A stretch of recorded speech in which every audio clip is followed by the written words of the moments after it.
Hello, everyone, and welcome to the fanfic reread project. In this episode, we are going to be continuing our reread of Batman Begins. If you hear any weird brrr noises in the background, this fan is on like extreme, and I can't turn it down because it's really high up. But anyway, we are starting with another third-person Batman chapter, so let's jump right in. The Narrows were a dark and cramped place on the western side of Gotham City, a collection of crumbling and creaking buildings crowded onto the western side of the island, bordered by... Okay, I'm gonna tell you right now, not to stop in the middle of the sentence. Number one, why did I repeat the western side of blank? Number two, why is this all one sentence? Let me start again and show you how long it is. The Narrows were a dark and cramped place on the western side of Gotham City, a collection of crumbling and creaking buildings crowded onto the western side of the island, bordered by the transitional gray zone of Midtown to the north and the vintage Sterling projects to the south. It was arguably the worst part of the city, where people slipped down tight alleyways to do God knows what with God knows who. Oh, God.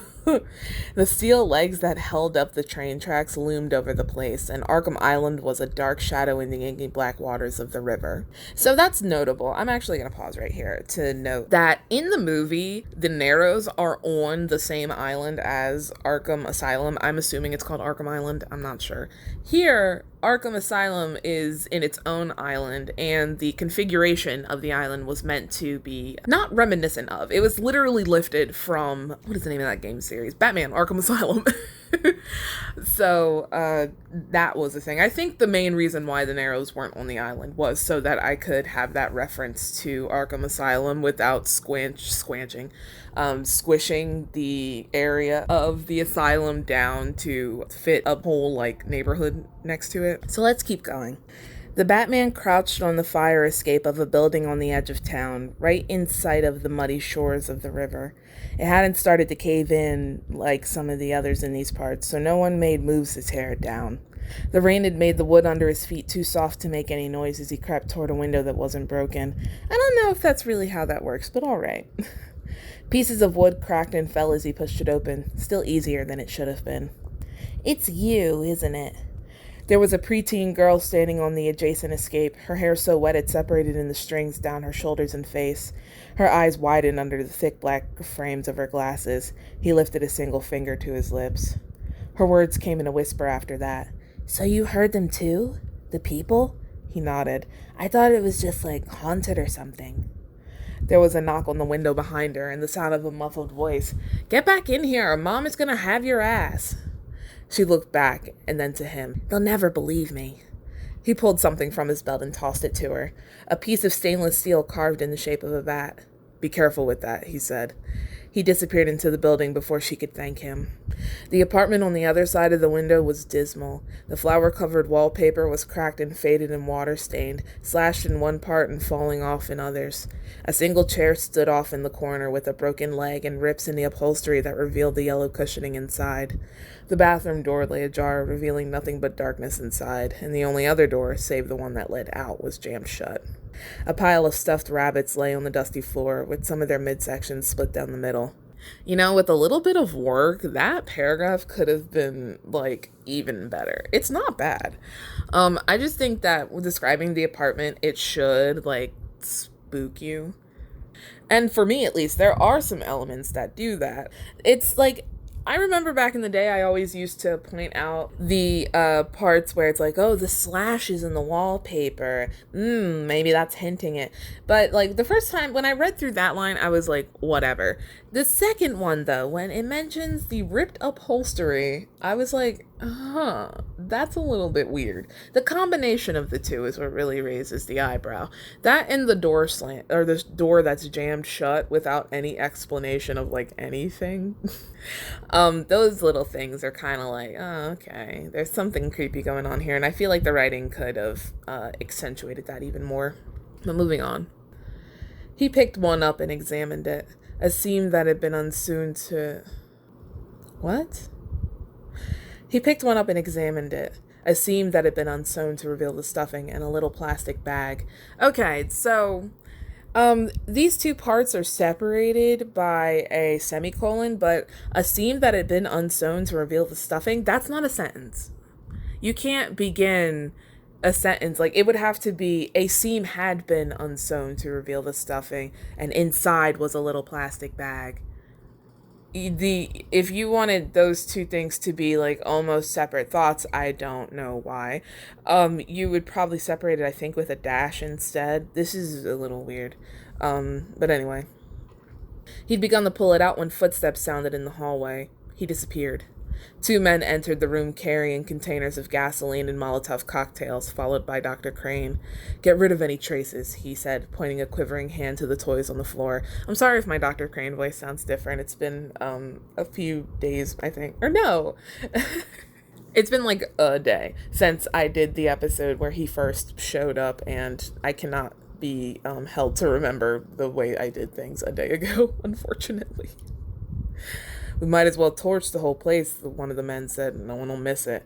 Crane nodded and pushed his bangs out of his eyes. "Whatever, as long as it's gone." People live next door. You can't just burn down. Okay.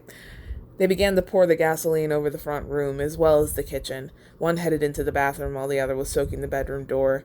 The other and Dr. Crane both looked up when they heard cracking glass. Okay, so we're starting to run into an issue when characters aren't named. They keep referring to it as the other one, and it's like, at what point do we start to forget which other one is the other one, you know?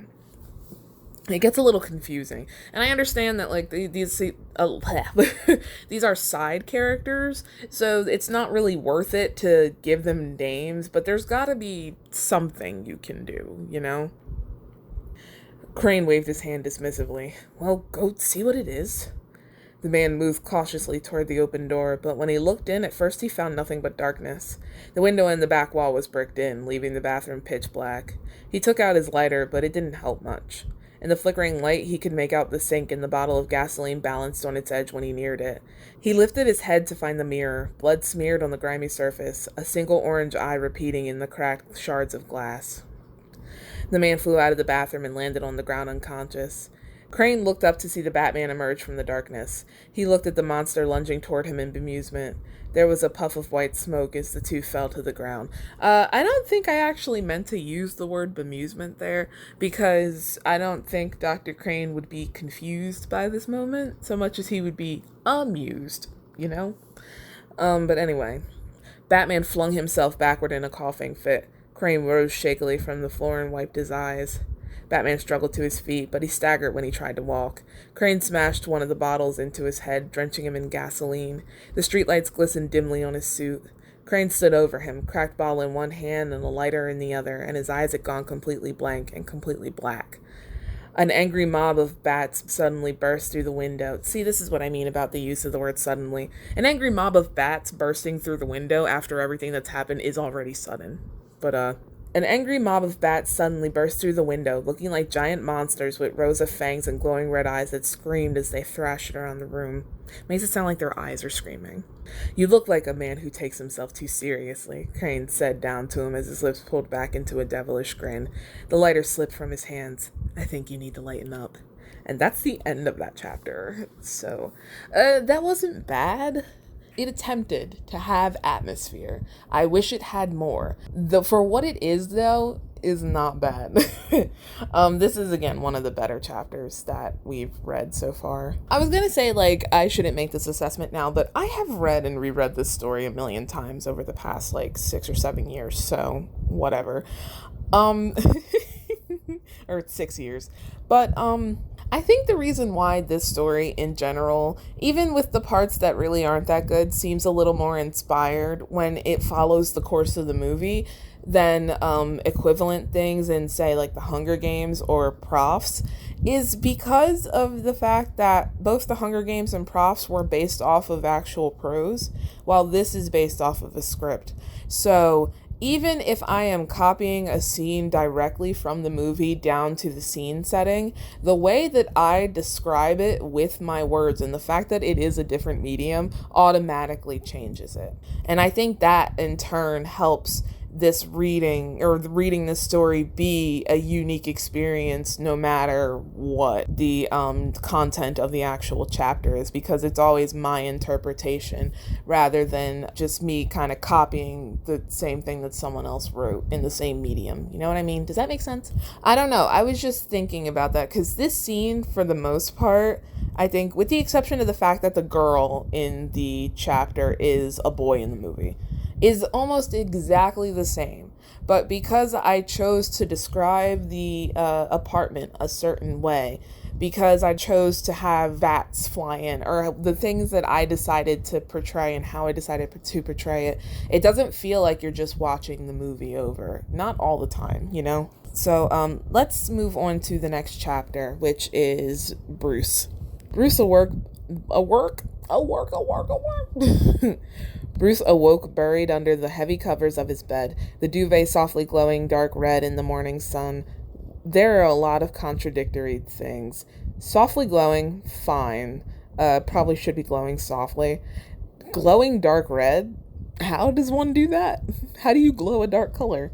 But anyway, his joints were sore and he realized he was shaking slightly. His throat felt like it was on fire and the skin around his eyes ached. He could deal with falling from roofs and things like that, but this might be too much. What? He hesitated to call the dreams he had experienced nightmares. The word seemed like an understatement. They were horrible, terrible things, more real than anything he had suffered through in the past, more than the simple creations of his unconscious mind. He couldn't dream up these things on his own if he tried.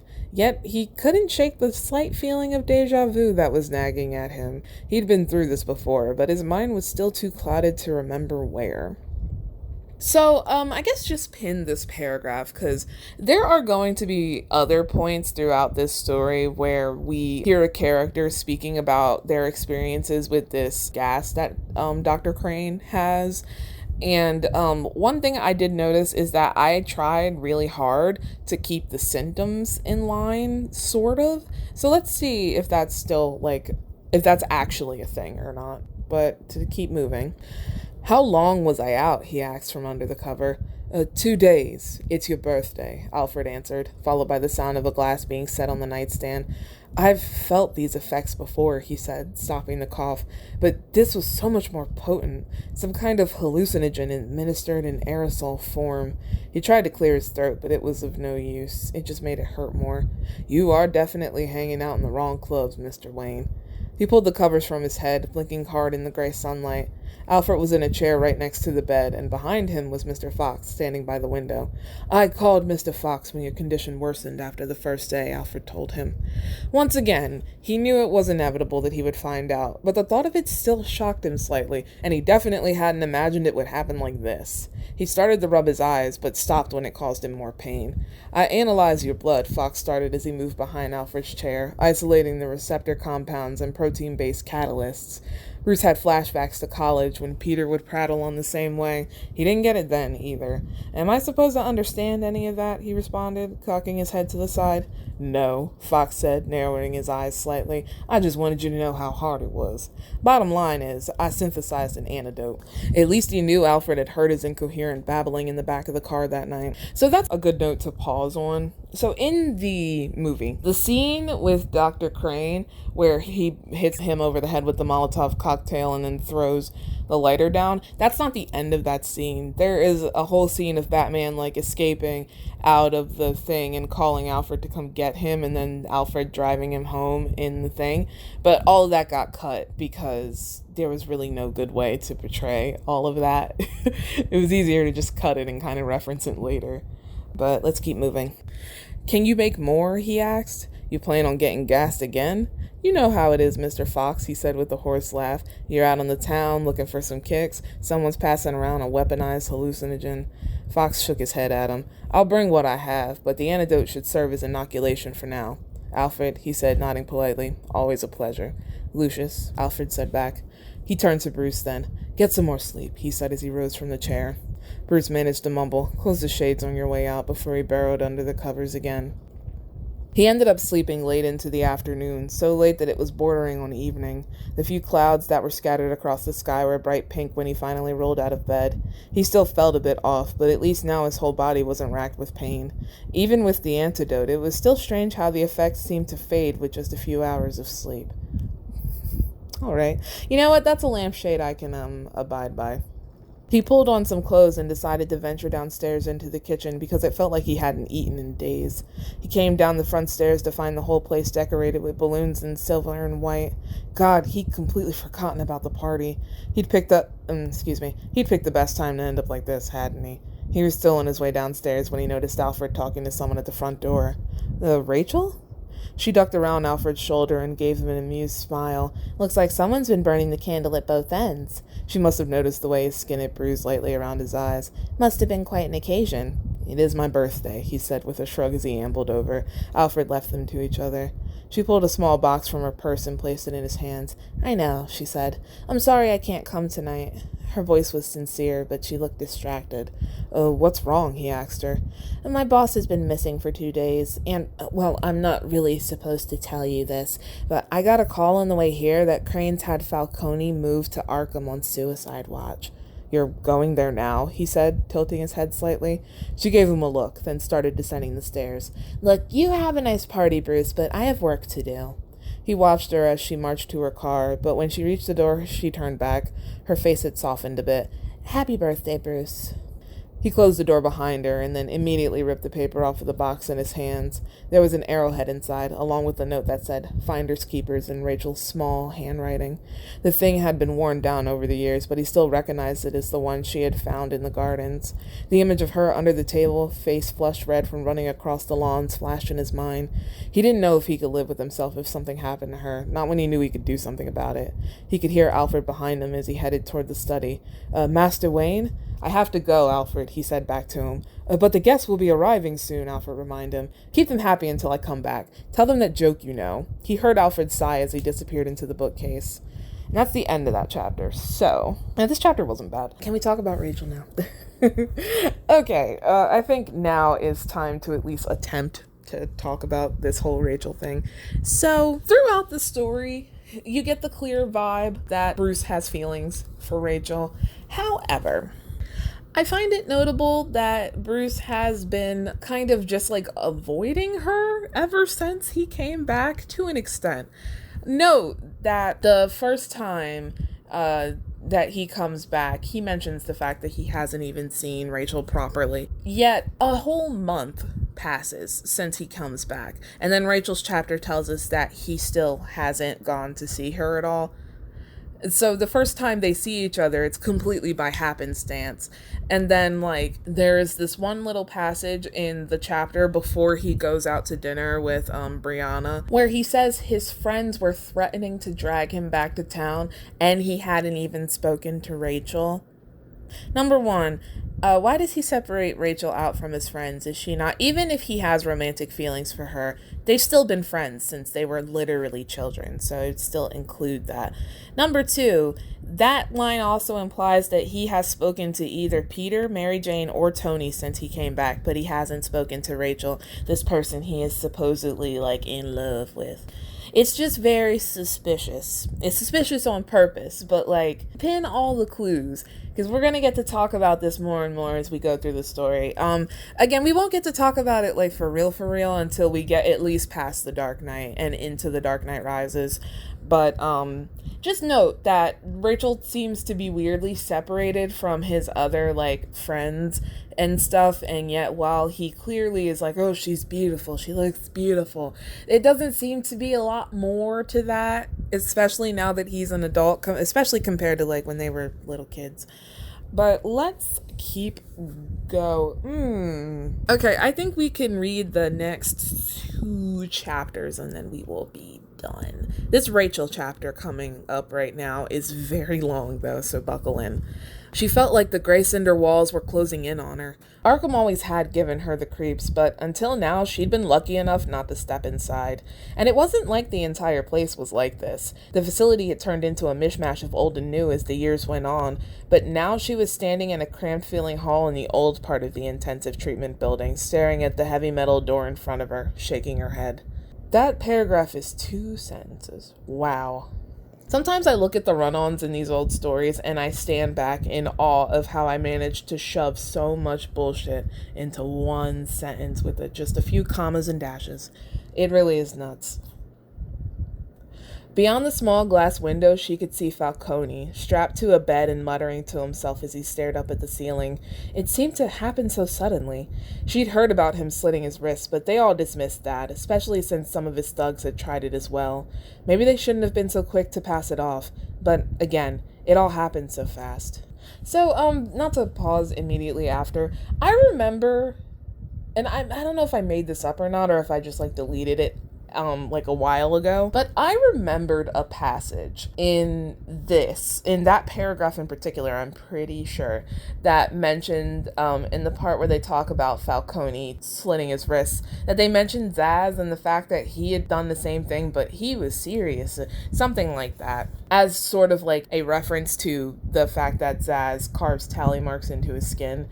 But, yeah, not here anymore. We don't get a mention of that until much later now. So, moving on. She looked up when she heard a door close behind her, and she turned to see Dr. Crane approaching her from the stairs. He was looking even worse than the last time she'd seen him. His skin was red, except where it was heavily red. Oh, come on. And when he spoke to her, his voice was low and hoarse. Miss Dawes, this is most irregular. I have nothing to add to the report I filed with the judge. There we go, I got my Crane voice back. She uncrossed her arms, if only in an effort to look slightly less uncomfortable. I have questions about your report, she told him. He raised an eyebrow. Such as? Isn't it convenient for a 52-year-old man with no history of mental illness to have a complete psychotic breakdown just when he is about to be indicted? He removed his glasses and let out a sigh. There's nothing convenient about his condition. She crossed her arms again and turned back toward the door. Why does he keep saying scarecrow? Patients suffering from delusional episodes often focus their paranoia onto an external tormentor, usually conforming to one of the Jungian archetypes, in this case, a scarecrow. She bit her lip and then put her hands on her hips defiantly. He's drugged. Psychopharmacology is my primary field, he said in amusement. I'm a strong advocate. He turned to look at Falcone himself. Outside he was a giant, he said absently, but in here only the mind can grant you power. You enjoy the reversal, she accused. I respect the mind's power over the body. It's why I do what I do. He shrugged. Ultimately, I'm just trying to help. Well, I do what I do to put scum like Falcone behind bars, not in therapy. I want my own psychiatric consultant to have full access to Falcone, she said as she marched toward the elevator, including blood work to find out exactly what you have him on. First thing tomorrow, then, he said behind her. No, tonight, she corrected. I've already paged Dr. Lehman. Fine, he said with a shrug. Crane inserted a key into the elevator panel. The door slid closed and the car began to descend. But things were too convenient, she thought.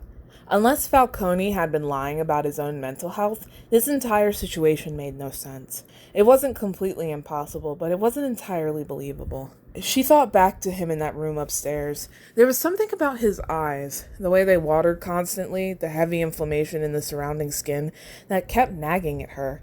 She'd seen that somewhere. Before she could think of it, however, Crane's ragged coughing pulled her out of her thoughts. Do you really think you should be at work in your condition? She asked him. My condition? He said back. Rachel's jaw tightened. You're obviously very ill. He chuckled. Ill? He asked as the door slid open. I'm fine, Miss Dawes. I'm just fine. The fact that Rachel follows Crane off of the elevator at this point and does not immediately go up the stairs is mind-boggling to me right now. Instead of opening to the main floor, the elevator had come to an empty hallway. The walls might have been white at some point, but they had turned gray over time. The paint was cracked and chipped in a lot of places. The nauseating green lights cast the whole place into a sickly pallor. He started out, and she followed after, though only out of curiosity. No! He led her to a pair of warped doors that scraped loudly against the floor as they opened. Rachel glanced back at the stairwell before she followed him in. Go in the stairwell. See, here's the thing. In the movie, when this happened, Dr. Crane at least had the sense to spare oh, Miss Dawes, I want to show you something. And she's like, okay. Even though she still should have left. I don't know if there were stairs in the movie, But to have it explicitly mention the fact that there are stairs and then give her no reason to follow this man is like, what? Good God. It was absolutely impossible what she was seeing. Absolutely. Whatever the room had been before, it had been turned into some kind of makeshift laboratory. Shady-looking men stood guard at the stairs as inmates worked at tables covered with scales and bowls and white powders. There were barrels, too, and when she glanced at the open ones, she saw that they were filled with the same white powder. Her eyes went wide when she realized what was happening, and then when she realized everyone was staring at her. How can they go wide twice? She's like, whoa, how does that work? A smile tugged at Crane's scabbed lips when he saw her face. This is where we make the medicine, he told her. Maybe you should have some. It'll clear your head. Rachel backed out of the room and ran back toward the elevator. The stairs, Rachel! She pressed the buttons for the first floor, but nothing happened. She pushed it again. Still nothing. She banged at all the buttons frantically. Nothing. Then she remembered Crane's key. She slammed her hand on the panel in anger. Let me help you. Again, stairs. A cloud of thick white smoke burst in through the open doors, sending Rachel stumbling backward onto the backward floor and into a painful coughing fit. I'm not sure what that was supposed to say because there's a few words missing there. Maybe floor is just not supposed to be there, huh? Her eyes began to water furiously, but she forwent rubbing at them to shove Crane out of the way toward the stairs. She ran headlong into the opposite wall in her haste, and the impact made her vision even worse as it began to double. There were hands grabbing her arms before she could make another move, and she was dragged back into the laboratory, writhing and screaming all the way. She heard the clank of metal and the crash of glass and angry hissing whispers, and then she was hauled onto one of the tables. She never stopped moving, but they held her down so that she couldn't escape. Hands and arms and elbows dug painfully into her flesh. Who knows you're here? Crane spat at her. She couldn't make her mouth form the curses she wanted to spew at him, so she shook her head instead. It was a huge mistake. Her vision distorted even more, and it felt like everything was slowly beginning to melt. Crane grabbed her face and forced her to look at him, eye to eye. She swore she was going crazy. It looked like there were things moving under the surface of his raw, damaged skin. Who knows you're here, he repeated. Let me go, she managed to slur out. Tell me who knows you're here, he snarled. A maggot slithered out from under his eyelid and crawled over his eye. Suddenly there were more, coming out of his mouth and his hair and his eyes still. She let out an ear-piercing scream and thrashed against the people holding her. Crane rolled his eyes and waved dismissively, and she was thrown to the ground. For a moment she couldn't move. Her whole body hurt, and it felt like everything was moving around her, but she remembered the stairwell in that hallway and forced herself to crawl. She used her arms to pull herself toward the short flight of stairs into the room. Her legs ached at the cold concrete beneath her, or maybe it was the pulling, but she kept going, even when it began to feel like needles were piercing her skin. She didn't stop until she heard something crack behind her. He's here, she heard Crane say behind... Oh, come on. His voice sounded far off and distorted, though he wasn't even 10 feet away. Who? One of his men asked. The Batman, Crane answered back. He almost sounded excited. Oh, what do we do? What anyone does when a prowler comes around, Crane said matter-of-factly. Call the police. You want the cops here? At this point, they can't stop us. But the Batman has a talent for disruption. Force him outside. The police will take him down. But what about her? She tensed. She didn't want to move, but she wanted to get away even more now. She hasn't got long. I gave her a concentrated dose. The mind can only take so much. She won't even make it to the hall. She grinded her teeth. He had only ensured that she would. Now go. Feet pounded the ground past her toward the stairs. She waited until she heard that door close, and then she started again, moving slower so she wouldn't attract the attention of the others.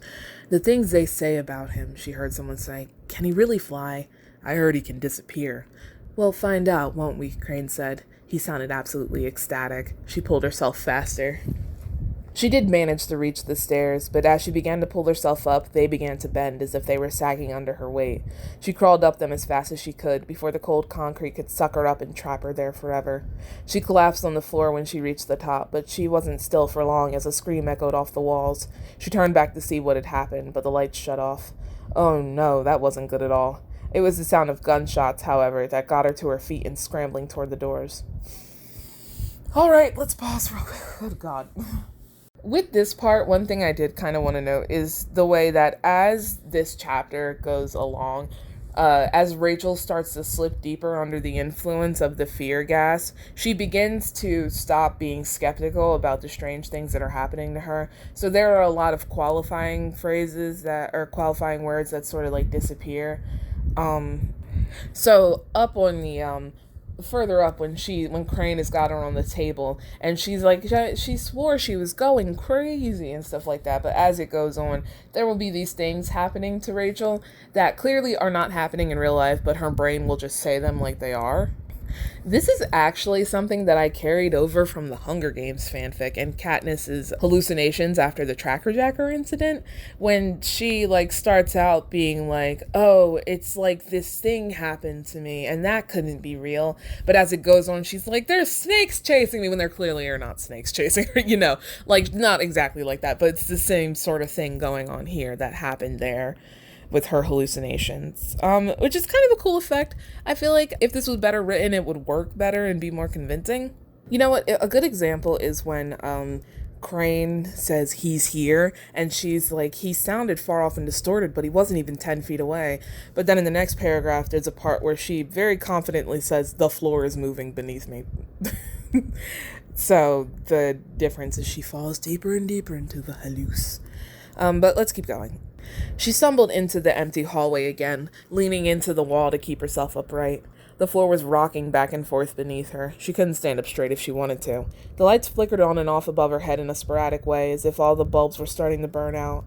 There was a kind of finality to the sound of the door scraping across the floor behind her that sent chills over her body, and she couldn't help but jump when they finally closed. And she could hear growling from the other side and wanted to sigh in relief, but it wouldn't come. If you guys don't mind, I would like to take a moment to read you the line in Keep Breathing, inspired by there was a kind of finality to the sound of the door. That long-ass sentence. This is the equivalent of that same line written, 3 years later. The sound of the storage unit's door closing had a finality to it. Why? Again, I do not understand why so many. I feel like, for some reason, back in the day, it was a simultaneous problem of me wanting to jam as much information into a sentence while also not having enough words to actually say it. And I think those two things together are the reason why run-on sentences are such a big problem. Because it took me a lot more words to say things that nowadays I could say in a few. Because I didn't have access to the words that meant those same things that would shorten my sentences, you know? But, moving on. The stairwell was still there, but there was a yellow light above it. She hadn't noticed it before, but she was immediately drawn toward it. It didn't flash on and off like the other lights, and it felt warm in the ugly green. She had to get there. She kept a hand on the wall to steady herself as she crept toward the other end of the hall. Her vision wouldn't keep still, and even if it did, she feared what she would see. She could hear whispering beyond the walls, or maybe it was in the walls, or maybe it was the walls themselves talking to her, or whatever it was, it only made her move faster. She tripped over her own feet, but caught herself before she could fall over. When she looked up again, the space had gone dark. She couldn't see a thing, not even that yellow light. She began to shake in the silence. When the light came back, it wasn't yellow anymore. Instead, it shone bright, bloody red. A ragged, distorted voice ricocheted off the walls. Surrender. You are surrounded. The door started to bang open and close so hard it made the walls and floor tremble. She fell to the ground in shock and then began to scream at the pain in her ears. It felt like the sound was pounding against her body, grinding her bones. It was so loud. She couldn't hear herself scream. She couldn't even hear herself scream. Then it all stopped. Her heaving breaths echoed across the silence. She yelped when she felt someone grab her by the shoulders and turn her over. She knew she was staring up at someone, but her vision was gone. The entire room looked like it was melting into pools of muddled greenish grays. There wasn't even a face in front of her. All she could see was a shadow and a pair of fiery orange eyes. She began to scream again, and then the puddles of gray ran into a sea of black. Now that was nice. So I think this is actually a good place to pause momentarily and talk about what we've experienced, because there is still an entire, good third, I think, of this chapter to go. So, The Crane stuff.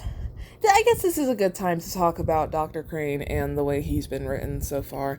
So one of the things I kind of wanted to do with Dr. Crane was to make his entire thing a mystery, because in the movie you know that he is up to something even if you don't know exactly what he's doing, and there's still a twist with exactly how he's doing it, but you know he's a villain, even if you're not a person who consumes bat media, you know he's a villain.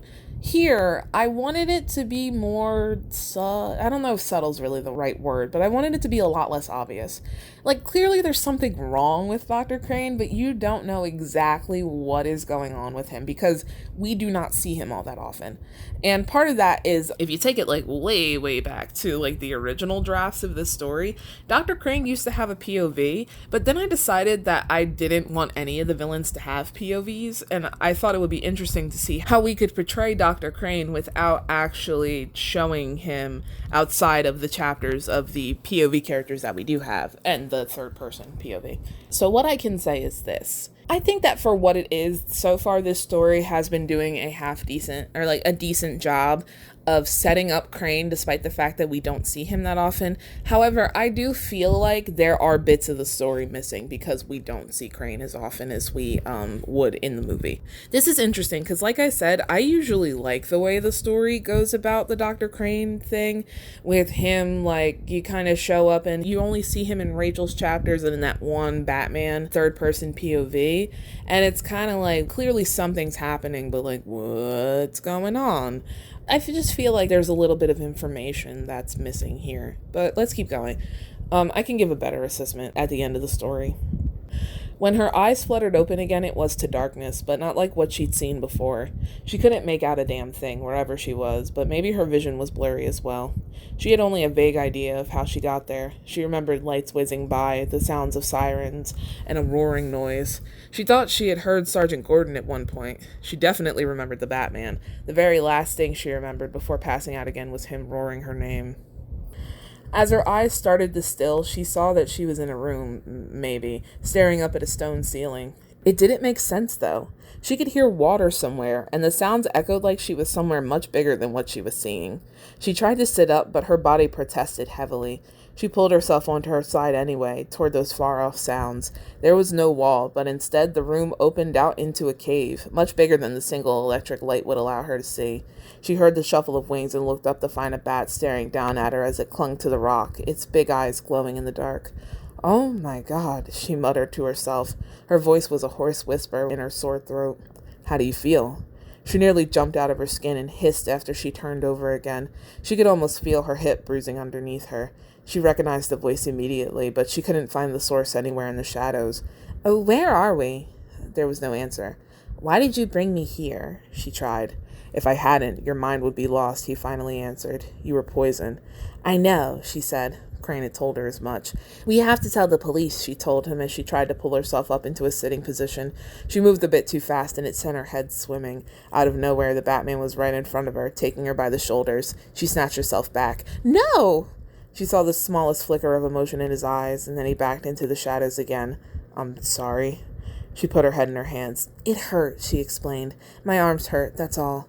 In reality, her whole body was racked with pain. Her back ached heartily, and all of her joints creaked when she moved. After a moment, her vision came to a stop again, but her eyes burned. After a moment, he spoke again. "Gordon has Crane." She let out a sigh. "Good. Is he your friend?" "I don't have the luxury of friends." Oh, she wasn't sure how to feel about the statement, so she decided not to press the matter. "You said I was poison, right?"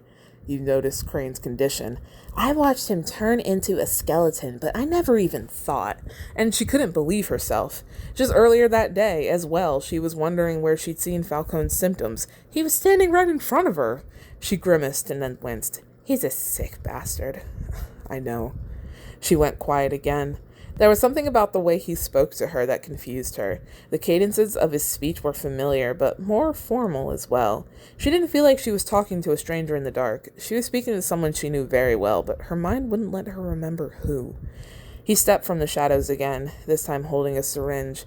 "I'm going to give you a sedative. You'll wake up back at home," he said as he placed 2 small vials into her hands.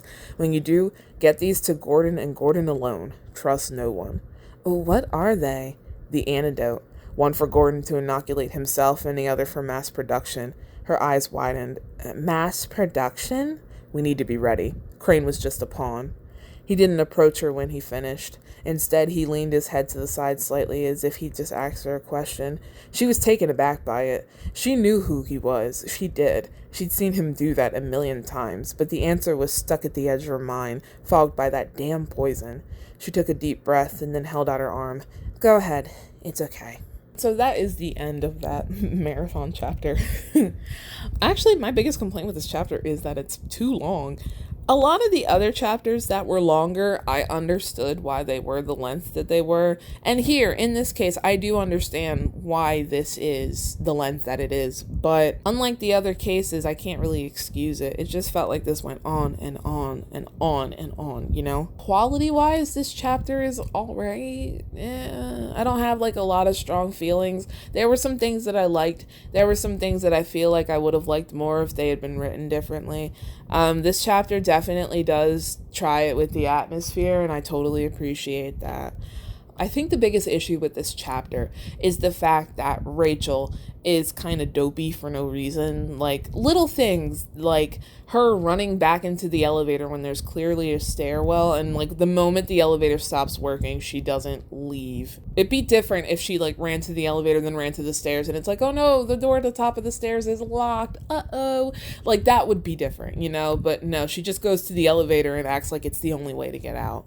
But overall, I think, like I said, this chapter is not bad. There are definitely some interesting tidbits here and there. The way that I chose to convey the stuff that was happening in the other room between Batman and Crane's men and Crane himself is interesting. That moment where like the ragged voice says, "Stop, you're surrounded," or whatever. That is actually Rachel's distorted mind breaking up a line said by a policeman over a bullhorn outside of the building. So little things like that are interesting, and her hearing growling, that's literally just her hearing Batman beating up the thing, or beating up the people.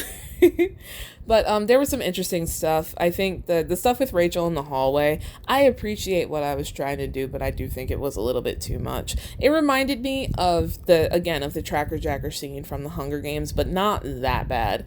Like, that really just went all in and threw everything at the wall in the hopes that something would be scary. This one, at least, it's more refined, but I still think there is a lot happening there. Like, you've got the Silent Hill reference with the red light and the Borley Haunted Mansion sort of inspired bit. You've got the doors crashing together and the lights flickering and stuff. And it's just like, I think hallucinations, to me, in my writing at least, tend to work better when you can't tell whether the person is actually hallucinating what happens. There is a version of the Hunger Games that we're going to read down the line that has that in it. So you can see when we get to that an example of like a hallucination to me that works a lot better than either of these. But this is better than the original Hunger Games stuff. But I still think it was just a little bit too much. So I thought there was a Bruce chapter after this, but there's another Jim chapter. I'm going to read this Jim chapter and then I'm going to end it. Jim had quite a night, that was for sure, but things were finally starting to calm down. They dragged Crane off to one of the cells upstairs, and the Batman had sped off into the night with most of the other officers on his tail. The Bats had left the building and flown back wherever they had come from. Now they were just cleaning up. So that's another reference to the chase sequence and other stuff that happens in the space between the two sections of the Rachel chapter previously. Jim wandered around the makeshift laboratory, watching them take photographs of the mess. Up close, the thing was abysmal. Plaster had fallen off the walls in pieces, and the tiles that had lined the lower parts were lying on the floor in shards. Thin layers of mold had grown around the crumbling caulking and into the old bathtubs that had been pushed up against the walls. Dark stains covered the cold concrete floor. I like how in this one Jim just straight up does wander around instead of like pretending to do police things. Good God. He walked over to one of the technicians inspecting a pipe in the corner. The thing had been sliced open at one part, but he couldn't see anything in there. Did any of it get into the mains, he asked. She shook her head. No, thankfully. The island's water supply is already isolated, but they had tons of the stuff, she said, gesturing toward the barrels stacked on the other side of the room. Can tell you what they were planning. Shouldn't they have felt the effects by now, he asked. He'd seen in those barrels himself, and at least half of them were empty. She shrugged. Then maybe it has to be absorbed through the lungs.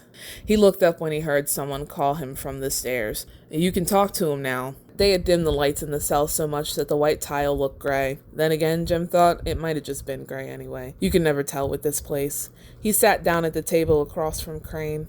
A large bruise had formed on the side of his head, ugly purple and yellow against the redness of his skin. He shook so violently that the chair he was strapped to rattled along with him. What was the plan, Crane? Gordon asked. How are you going to get your toxin in the air? He didn't answer. Who you working for? Scarecrow. Scarecrow, was all he said. He just kept repeating the words over and over in a monotonous tone. Jim sighed and rose from his seat. Whatever happened to him earlier had obviously done him in. Roberts met him at the door. Jim, we found this in his office. He handed him a couple of silver capsules. He was careful not to touch the buttons on the sides. We don't know what's in them yet. We found this too. He pulled out a burlap sack with a face cut into it, the mouth crudely stitched over with twine. It's too late. They both turned to see Crane with a devious smirk on his emaciated face. You can't stop it. The guards went behind them and closed the door. Let's get out of here. They wandered down the hall toward the stairs. It was surprisingly quiet, considering the circumstances. They said he was working with someone, Roberts told him. Said he was planning something big. Yeah, that's what he said, too. Oh, who? Jim stopped. Damn it, I meant she. One of the hazmat techs down in the basement. He had almost said too much. He didn't know how Roberts would react to hearing that he'd spoken to the Batman. But that mask in his office. What about it? Look, when I was in there, the only thing Crane said was Scarecrow. Kept saying it over and over. Unless that mask belongs to someone else, Crane is Scarecrow. Roberts stopped. And he was the last one to see Falcone before he lost it. How much do you want to bet that those capsules are filled with his drugs? Damn, Roberts said, stuffing his hands into his pockets. The man's a damn psychopath. Jim nodded. I know. And that's the end of that. Yet another too short Jim Gordon chapter where it looks like he is literally just like wandering around pointlessly. But this does give me a chance to highlight the issue that I talked about when we were reading the last chapter with Crane's stuff. This is what I meant about the missing information. This is the second time we've seen a character say, oh, Crane's working with someone and he's planning something big. But not once do we get an indication throughout this that Crane is working with anyone who isn't Falcone. Excuse me. So I want to know where that assumption comes from. Does everyone just assume he's doing it because he's like some doctor? Where are they coming to this conclusion from? Where are the hints that there might be someone else involved in all of this? That's the information that I'm missing, and that's the information that I wish was there, because then the conclusion that Gordon comes to here would be all the more shocking. But in particular, it impacts the chapter we're going to pick up on in the next episode. So I'm going to end it here. Overall, the chapter, it did what it needed to do. It was not long enough. Jim really does get the short end of the stick. That's really all I can say. I'm not going to grade the chapters overall because, again, the quality is kind of up and down. If you like this video, don't forget to like it on the YouTubes and subscribe to my channel so you can catch the rest of this series as well as all of the other fanfics that I'm going to reread. I will see you next episode. Like I said, we are starting with a Bruce chapter. Bye!